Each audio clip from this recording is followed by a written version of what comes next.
Исеме мәгънәле булса да, дистә еллап юлсызлыктан интеккән яшәүчеләргә бәхет быел гына елмая. Кап-кара кайнар пары чыгып торучы асфальт юл горизонтка тоташа диярсең.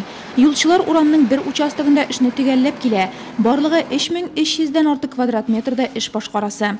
Здесь было основание у нас песок. Монда безнең баштан вак-таш ком катнашмасы салынды. Аннан 2 кат асфальт бетон түшәлде. Юл кырыйлары шулай ук вак-таш ком катнашмасы белән ныгытылачак. Бүген шулай ук Киев, Некрасов урамнарында да эш алып барыла. Анда вак-таш һәм ком салынды. Шулай ук Чаллы урамында да эшләр бара. Анда да асфальт җәеләчәк.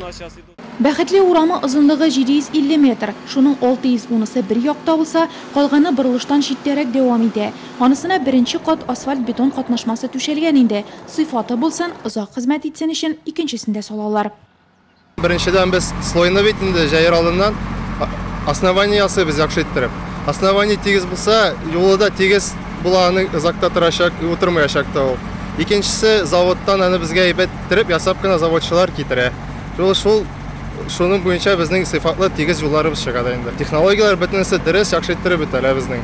Якын арада Нурлатның башка урамнары һәм ишек аллары да юл киемен үзгәртер дип көтелә. Аларда яшәүчеләрнең дә бәхетле буласылары алда әле. Мы на этой улице проживаем 7 лет.